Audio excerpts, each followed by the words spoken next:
Fala galera da Alternativa A, tudo certo com vocês? Aqui é a professora Giovana, professora de História aqui do curso, e hoje a gente vai para a nossa quinta aula sobre Idade Média Oriental e Ocidental. Antes da gente começar o nosso conteúdo, não te esquece de dar um like aqui no vídeo, de seguir o nosso canal e também de ativar as notificações para receber todos os vídeos que a gente posta com conteúdos fresquinhos para vocês, certo? Então, antes de começar propriamente o nosso conteúdo, vamos fazer uma breve distinção aqui. O que seria a Idade Média e qual a diferença entre o Oriente e o Ocidente nesse contexto? Idade Média é o período intermediário entre a Antiguidade, tudo que floresce de produção cultural, tecnológica, científica, do pensamento, e que vai ser retomado com o Renascimento, dando origem à Idade Moderna.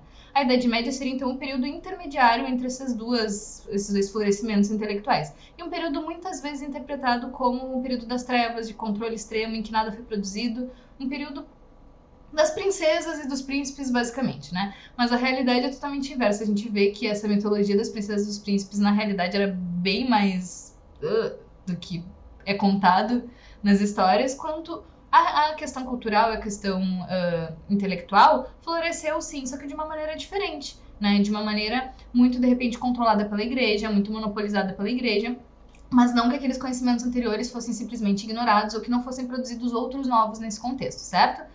Isso no Ocidente, em que a gente tem uma ruralização em decorrência das invasões bárbaras e que a gente tem um outro sistema centrado nos feudos, uma produção mais para consumo, enfim, todas as características que a gente vai ver a seguir. E no Oriente a coisa vai ser diferente, a gente vai permanecer com as nossas estruturas urbanas, a gente vai dar continuidade às relações comerciais, e o Império Bizantino é o império que a gente vai tomar como caso de estudo aqui. Mas também houve essas relações ao longo do continente asiático, nas regiões da China, da Índia, que a gente não vai ter tempo para abordar aqui, mas também existiram, certo? Então a gente vai começar aqui com o nosso Império Bizantino. Para quem lembra, na nossa aula 4, em que a gente falou sobre a Antiguidade Clássica, né, Grécia e Roma, ao final do Império Romano a gente tem as invasões bárbaras. E as invasões bárbaras vão provocar, então, essa ruína do Império, que vai ser dividido entre o Império do Oriente e do Ocidente. O Império do Oriente vai dar origem ao Império Bizantino, tá? Com a capital em Bizâncio ou Constantinopla. E essa região do Império Bizantino vai se estabelecer nas antigas colônias gregas. A Constantinopla, exclusivamente, era bem ali na Grécia continental. Lembra que eu comentei com vocês a Grécia continental, Grécia peninsular, com a Península do Peloponeso, a Grécia insular, né? Bem essa região, mesmo um mapinha onde vai ter os principais acontecimentos históricos desde os primórdios da Antiguidade, tá? E a gente vai ter, então, Constantinopla fazendo esse eixo de ligação entre a porção oriental do Império Romano e o continente asiático, tá? E também fazendo essa relação entre o cristianismo europeu, porque afinal o Império Bizantino vai também ser cristão, apesar das suas diferenciações do cristianismo do Ocidente, e também o Império Árabe muçulmano, que vai crescer muito, muito, muito, inclusive a decorrência desse crescimento, das origens aí desse império, é que vai acabar justamente com o Império Bizantino, né, com o fortalecimento, com a criação do Império Turco-Otomano, que vai dar fim em 1453 ao Império Bizantino.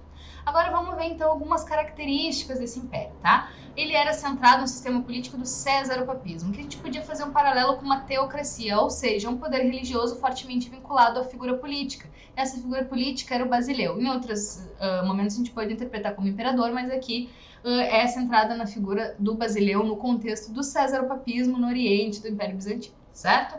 Então a gente tem como principal figura aí o Justiniano, que assume a partir do século VI d.C. Dentre diversas contribuições, a principal delas foi o Código Justiniano, um código civil, certo, fortemente baseado ali com herança fortíssima dos romanos e que vai ser sistematizado aproveitando algumas estruturas e criando novas, como essas que eu coloco aqui, do Códex, Digesto, Institutas, novelas, e que vai ser esquematizado e elaborado aí por Justiniano, que vai servir como esse Código Civil, fazer um marco, então, nessa legislação, que vai ser até hoje estudada amplamente em função da sua importância de fornecer essas bases para a estruturação desse setor, certo?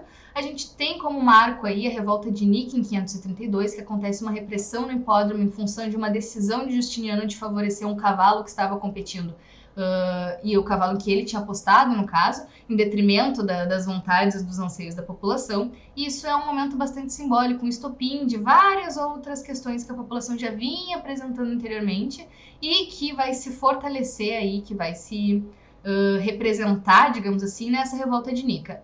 Os acontecimentos, eventos nos hipódromos eram uma espécie de pão e circo do Império Bizantino, né? Então, nesse momento, a população ia para se distrair, ter ali um momento de lazer, e também servia como uma espécie de controle social, em que o rei ali o Basileu, no caso, se colocava com a população, participava desse evento conjuntamente, e aí o que aconteceu foi isso, deu um empate nessa corrida, e o Justiniano teve que escolher qual cavalo vencedor. Ele se favoreceu escolhendo aí o cavalo em que ele havia apostado, em detrimento das vontades da população. Isso gerou um escarcéu, o pau torou, né? E o Justiniano reagiu com muita repressão no hipódromo, contendo sim essa revolta depois de alguns dias, porque ela se estendeu aí.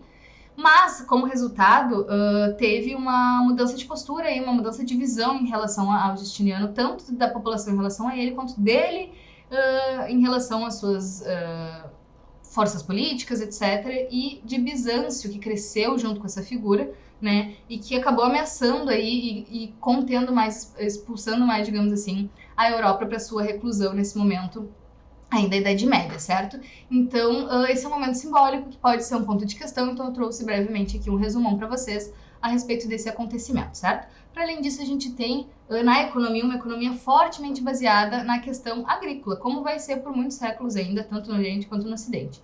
A questão do exemplar, digamos assim, o que tem de diferencial aí do Império Bizantino dentre outros produtos artesanais, os tecidos que ficaram bastante reconhecidos, bastante famosos. E, obviamente, esses tecidos circulavam, assim como outros itens, pelo comércio no mar Mediterrâneo, em função da posição ali política, geográfica, né, de Constantinopla nessa relação, as margens ali do mar Mediterrâneo, fazendo essa relação entre o mundo oriental, ocidental e também o continente asiático, certo?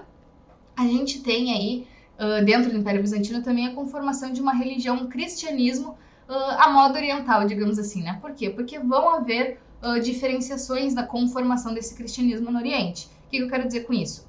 A criação dessas religiões monoteístas, ela parte, então, de grupos que vão professando essa fé e que depois são legitimados pelas instituições das igrejas que vão se fortalecer. Isso acontece também no Oriente. Primeiro, a gente tem grupos com diferentes visões acerca do cristianismo, principalmente que se diferem do Ocidente, e essas visões vão se fortalecendo, vão ganhando popularidade, e depois elas são chanceladas, elas são legitimadas pela governança, tá?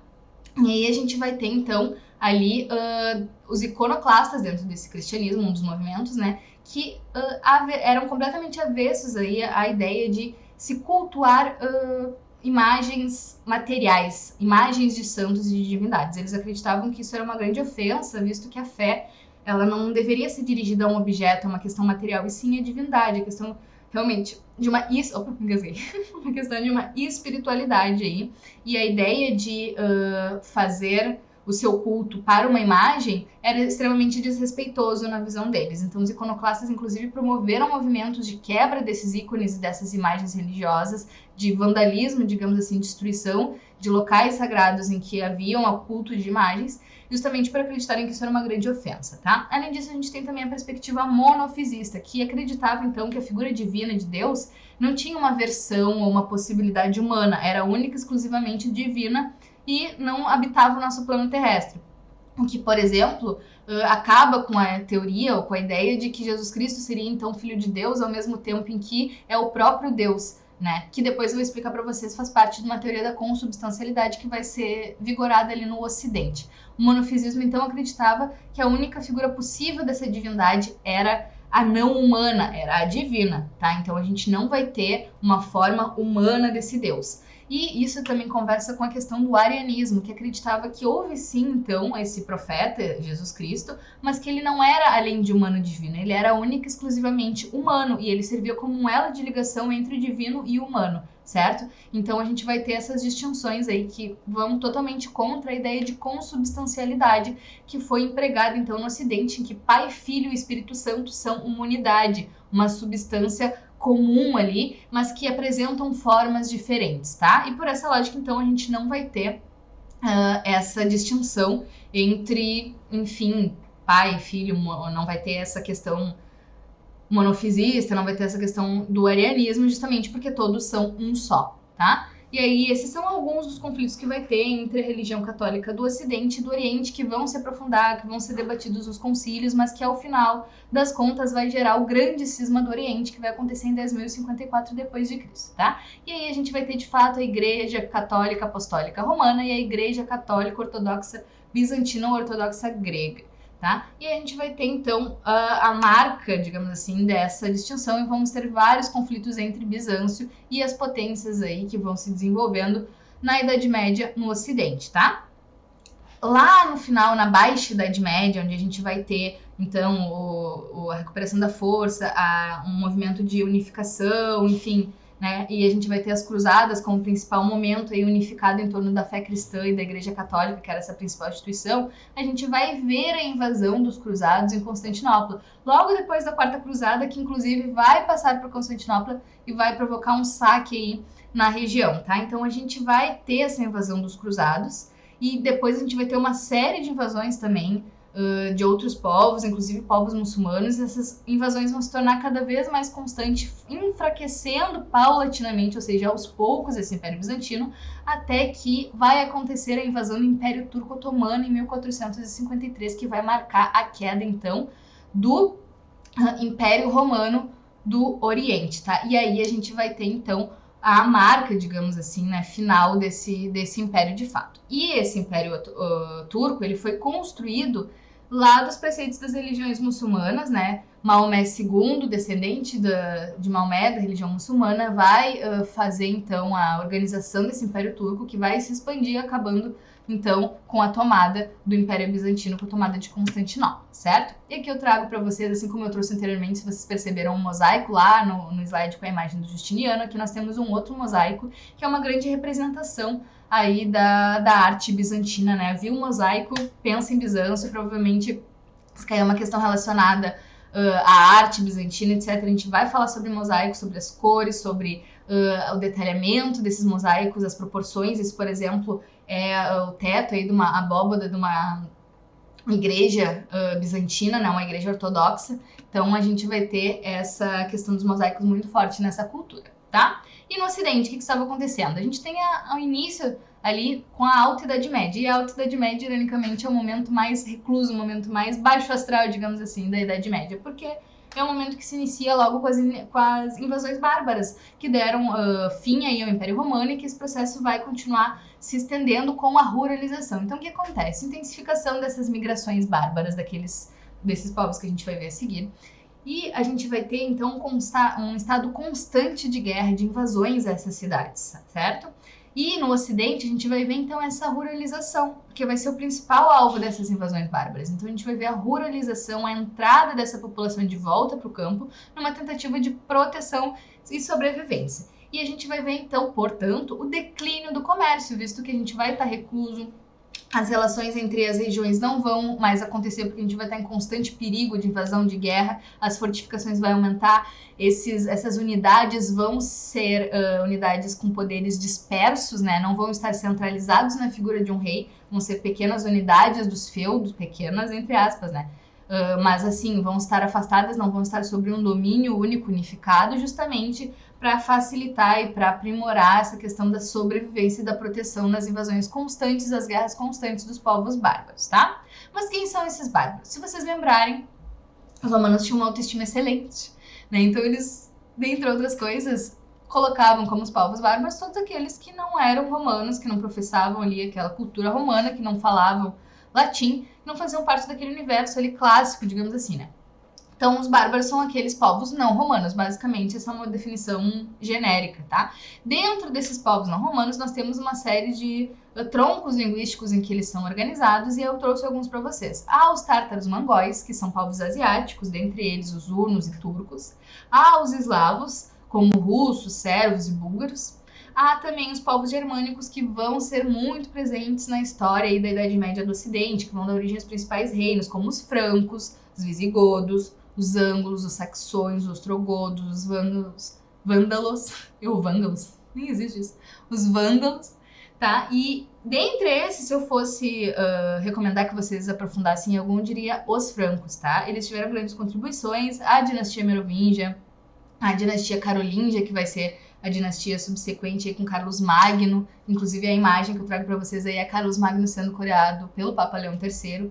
Carlos Magno vai ser responsável por grandes construções no sentido de fornecer elementos que vão ser aprofundados durante toda a Idade Média, como a própria relação entre o poder aí desses governantes com a igreja, né? católica, ele vai ser responsável pela criação de universidades, por associar a Igreja Católica e essa produção intelectual. Então, eu recomendaria que você estudasse, então, sobre os frangos, sobre a dinastia Merovíngia e Carolíngia, caso vocês queiram se aprofundar um pouco mais. Mas, de maneira geral, a gente tem, então, nesse período da Alta Idade Média, invasões constantes desses povos, e depois a gente vai ter a construção a fixação desses impérios, a conversão desses bárbaros aí à religião católica, a criação desses reinos, como foi, né, o Império Merovingio, Carolíngio, etc, tá? Então esses bárbaros vão invadir os territórios, vai diminuir essas invasões, eles vão se estabelecer nesses territórios, vão se converter ao cristianismo, vai se mesclar todos esses aspectos culturais e a gente vai ter origem, então, aí as dinastias do período medieval, tá? Mas isso é um pouquinho mais pra frente. Antes a gente vai falar aí sobre a estrutura da sociedade feudal, que é uma sociedade estamental, formada de estamentos, de estruturas fixas, sem grandes chances de mobilidade, tá? Então a gente vai ter aí o senhor feudal ao topo, e lá embaixo a gente vai ter o senhor feudal submetendo os seus servos. Os senhores feudais são nobres, né? E essas nobrezas poderiam ter diferentes graduações, sendo o nobre dos nobres o rei, né, que não era um rei centralizador, mais uma vez, ele simplesmente tinha aí o maior poder de terras, tinha os maiores feudos, tinha a maior relação de poder. E por que isso era possível? Porque existia a relação de poder de suzerania e vassalagem. O suzerano, aquele nobre no mais alto da escala, e abaixo a gente tem o vassalo, que estaria fornecendo aí a sua força militar para esse suzerano em troca de proteção, em troca de outros elementos. Então era uma relação de interdependência. O suzerano dependia do vassalo, bem como o vassalo dependia desse suzerano. E obviamente havia o suzerano máximo, que ocuparia essa posição somente de suzerano. Abaixo a gente tem suzeranos que podem também ser vassalos de outros senhores acima deles e vice-versa, e abaixo os vassalos que não conseguem estabelecer suzerania sobre ninguém, pois estão ali no início, né, na cadeia básica dessa nobreza. Daí a gente vem também com a ideia do feudo, né? Que era a propriedade desse nobre, que então era a unidade produtiva e que abarcava ali, protegia os servos que trabalhavam fornecendo alimentos e outras funções dentro daquele feudo, em troca de proteção de um alimento básico de subsistência. E a gente sabe também que esses servos eram submetidos por várias outras regrinhas de convivência, digamos assim, dentre elas aquela famosa que choca todo mundo, que é a ideia de que a primeira noite da esposa do servo deveria ser com o senhor feudal, que em algumas regiões essas questões vigoravam. Então, tinha toda uma submissão prática ali, produtiva, e também uma submissão cultural, né, desse nobre frente a esse servo. Além disso, a gente tem esse feudo marcado por uma produção de consumo local, com um comércio reduzido ou inexistente em algumas regiões, justamente por essa lógica aí de invasões constantes, de uma necessidade enorme de proteção, de um distanciamento entre esses feudos, né? Então a gente tem essa proteção extrema e essas relações comerciais extremamente prejudicadas em função do contexto que era vivido naquele momento. E a gente também tem aos poucos o fortalecimento da igreja como instituição, tanto instituição espiritual, que é óbvio por ser uma religião, mas também como uma instituição temporal, ocupada com as questões da terra mundanas, com as questões financeiras, com as questões da terra propriamente, inclusive, porque a igreja católica, dentre os seus poderes, era o poder de ser a maior proprietária de terras. Isso se dava principalmente em função da não permissão aí de casamentos, né, entre os membros do clero. Isso fazia com que, por exemplo, quando um proprietário de terras que era membro do clero falecesse, essa terra fosse diretamente para a instituição igreja, né? Então a igreja era realmente a maior proprietária de terras daquele período. A gente vai ter então os senhores feudais no esqueminha já ao lado, que eu não trouxe a pirâmide clássica para vocês, né? Quis explicar de outra maneira, mas é basicamente a mesma ideia. Em cima o senhor feudal ali com essa relação, com a sua digamos assim, seu status de suzerano, trocando aí com os vassalos, que por vezes poderiam ser suzeranos também, naquela lógica que eu comentei com vocês. E aí a gente vai ter as duas instituições principais aí dessa sociedade, né, a nobreza e o clero. Os nobres, então, responsáveis por guerrear e o clero por orar. Isso são nomes simbólicos para que vocês guardem essas funções, mas ali a gente tem o monopólio da força, né, na mão dos nobres, ou seja, eles eram responsáveis por essa proteção, elemento fundamental nesse momento de grandes invasões e de guerra constante, o que dava muito poder realmente a essa classe, né? E do outro lado a gente tem o clero, a lei com a função aí religiosa, né? Com a função aí de ter o monopólio das escolas, das bibliotecas, dos conhecimentos, dentre outras questões também. E essa conformação da igreja como instituição vai provocar uma distinção entre o clero regular e o clero secular. O clero regular era aquele que acreditava que as normas espirituais deviam ser seguidas à risca, como está na Bíblia ali, aquele preceito de solidariedade, de não ambição, de sem lucros, etc, etc. E a gente vai ver um estranhamento dessas pessoas do clero regular com o clero secular, que estava completamente envolvido nas administrações, nas questões de possessão de terra, no empréstimo de dinheiros a juros altíssimos, que é o clero secular, o clero que está imerso aí nessa noção temporal, nessa noção mundana da terra, certo? O clero regular, então, serão os monges que vão morar afastados nos mosteiros. O clero secular vai ser aquele que vai estar no meio ali da confusão, digamos assim, né? Fazendo parte realmente e se consolidando como uma instituição temporal, tá? E abaixo de tudo, influenciado pelo clero e abaixo da nobreza, estão os servos, sem direito àquela relação de suzerania e vassalagem, que era algo que acontecia somente entre nobres, e fazendo a base da produção de toda a sociedade feudal, tá? Aqui eu trago para vocês a imagem de uma produção num campo, num feudo, né?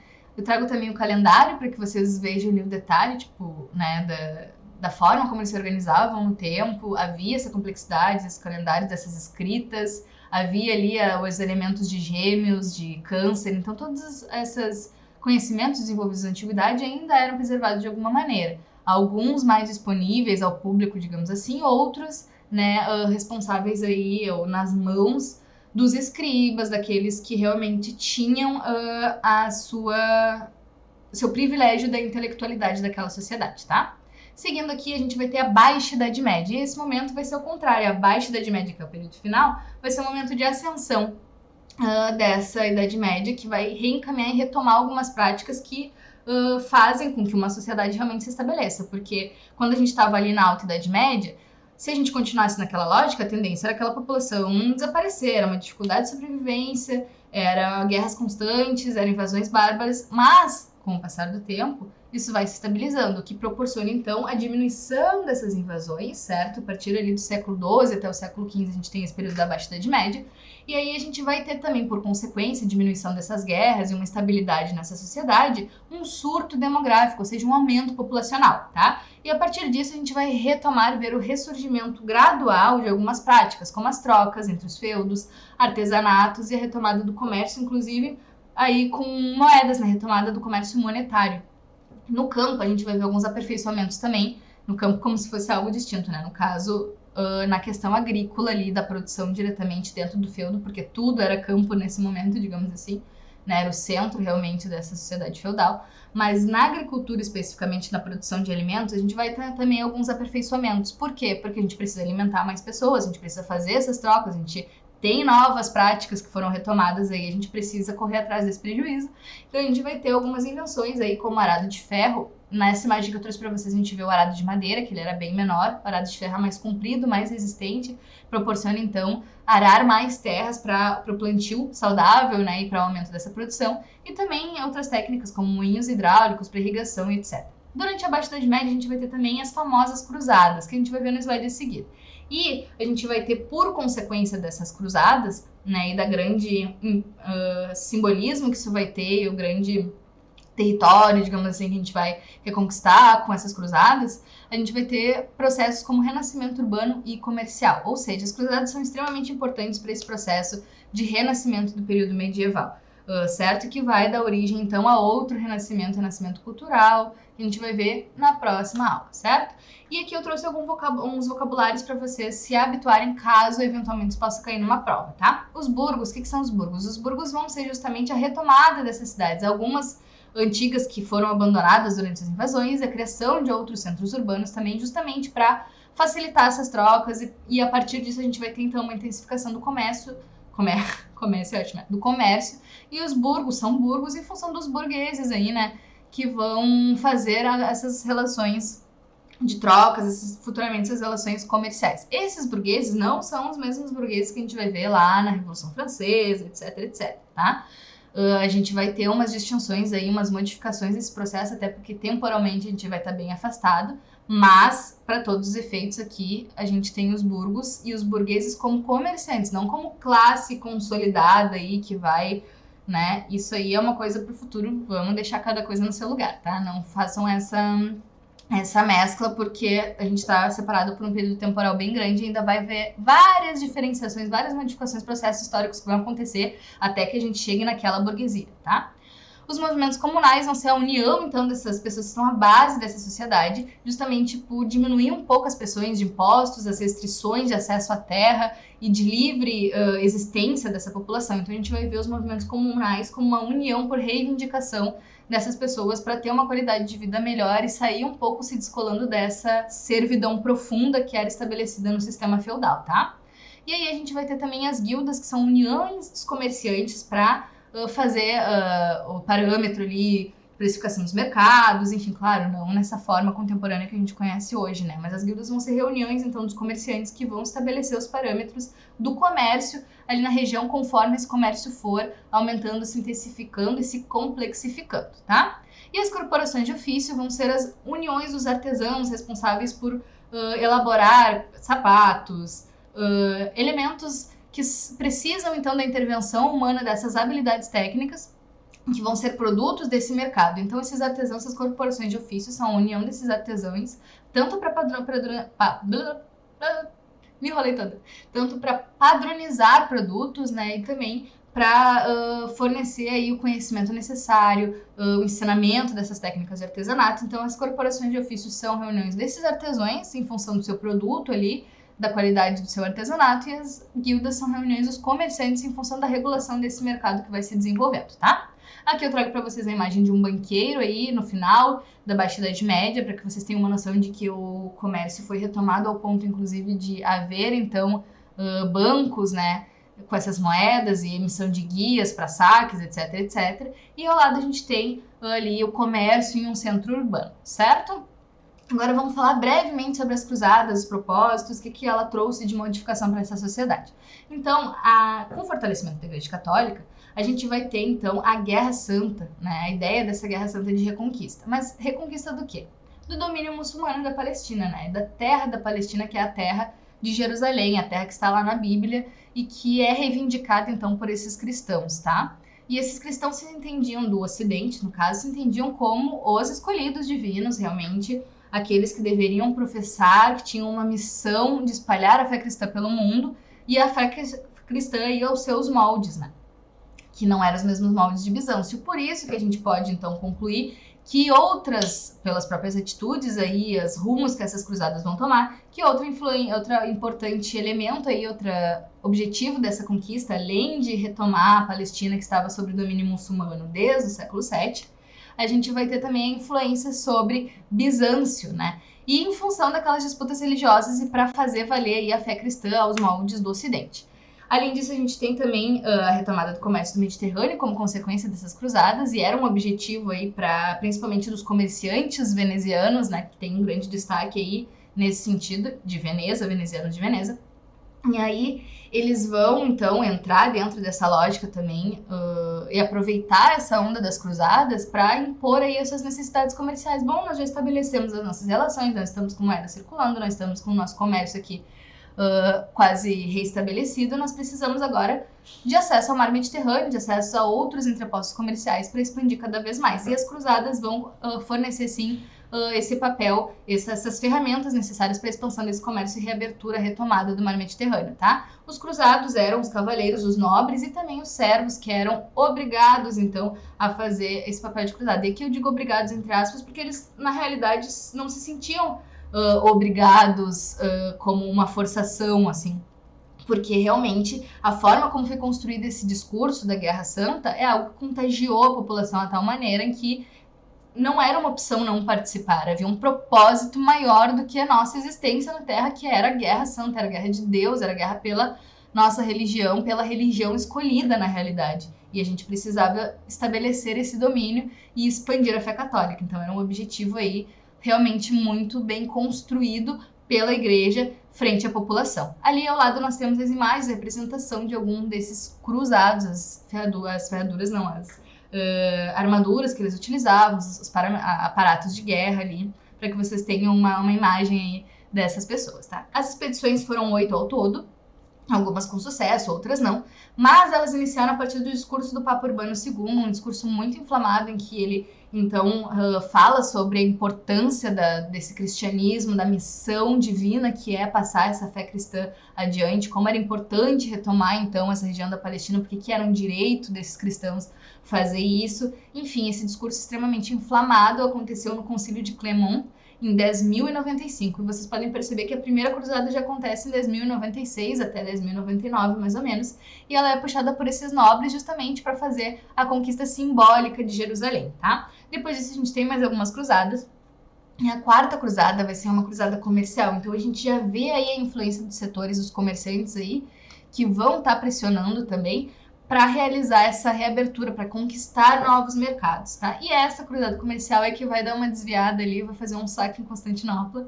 mais uma vez uma oportunidade de enfraquecer o Império Bizantino, que vai, como eu falei para você, sofrer constantes invasões até o seu declínio, né, a sua perda aí para o Império Turco-Otomano em 1453. Aqui nessa quarta cruzada a gente vai ver então essa retomada, esse ímpeto também por reestabelecimento de relações comerciais para fora, então, dessa região, que vinha crescendo, que sofreu o surto demográfico, que restabeleceu seu comércio, que precisava de novos mercados, que precisava de novos territórios. Então, as cruzadas, elas servem com todos essas necessidades europeias. Nem todas elas foram atendidas, mas o que a gente não pode deixar de observar é que as cruzadas foram extremamente importantes para construir nos europeus e nas pessoas que produziram esse movimento aquela ideia de soberania, de eurocentrismo, dos escolhidos para realizar essa missão. E isso vai se estender em outros períodos históricos a partir daí. Então aqui é o primeiro momento em que a gente vê a Europa se colocando como centro, modelo do mundo, e impondo esse modelo para outras culturas, para outras regiões. Então isso é uma virada de chave extremamente importante.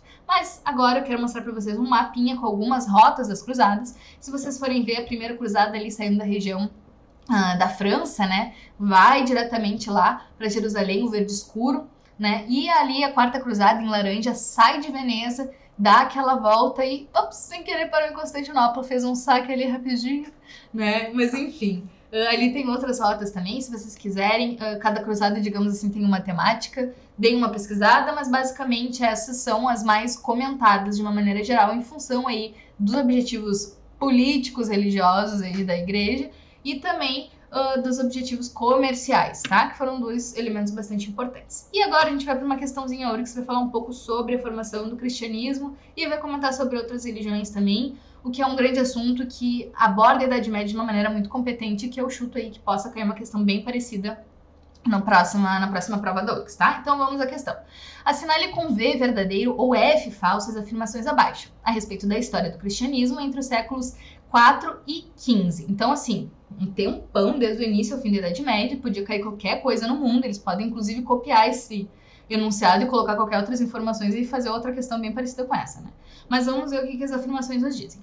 O predomínio da Igreja Cristã no Ocidente ocorre a partir da conversão do imperador Constantino em 312 e da imediata proibição imposta a outras religiões consideradas pagãs. Bom, galera, na realidade aqui, o que a gente tem, obviamente a gente tem o predomínio da Igreja Cristã no Ocidente, a gente tem uma Igreja Cristã do Oriente também, enfim, tudo que a gente conversou, mas esse cisma e essas questões vão acontecer lá em 10.000, em 10.000 é ótimo, né? Olha, ela tá bem louca, a gente tá em 2021 falando em 10.000.